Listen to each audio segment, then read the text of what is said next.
ठीक से तू देखो बेरी बेरी बाबू जानी दहिया में ठेका बुझला काहे रे नच देखे आई बड़ा ठीक से तू देखो बेरी बेरी बाबू जानी दहिया में ठेका यार रात भन जाए तो है राइफल के नोकपा देखी लेके आके खोख दही तुझे भी साले हमारा के टोक दही ओ के सिर चमड़ा न सीधे ठोक दही तुझे भी साले हमारा के टोक दही ओ के सिर चमड़ा न सीधे ठोक दही घर मत बोला प्रीति रिकॉर्डिंग स्टूडियो दिल्ली सुना लगेला बड़का घराना से बबुआ तब करेला मन मानी हो संगे में रखेला बन रही फलवा लेके चलेला तू दुनाली हो अरे तो सौखे बा हमारा हानो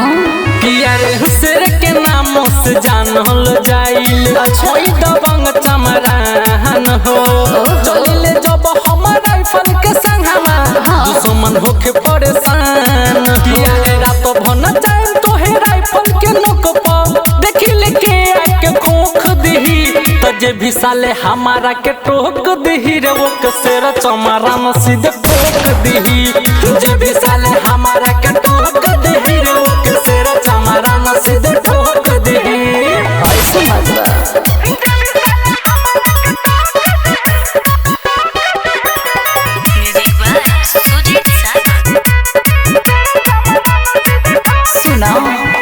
लागत बच के तू जाए न देबो इज्जत का लुटबा हमार हो रजनीश आकाश संगे मनीषा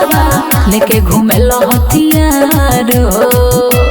हे बाबू बोला किया रे होई अम्बेडकर वादी बबुनी जानेला दुनिया जहान हो विकास राजा सभे डेराला जब धरेला हथियार हो रात भन जाए तो है राइफल के नोकपा देखी लेके आके खोख दही जे भी साले हमारा के टोक दही रे वो के सिर चमड़ा न सीधे ठोक दही जे भी साले हमारा के टोक दही रे वो के सिर चमड़ा न सीधे ठोक दही इतना पावर बका।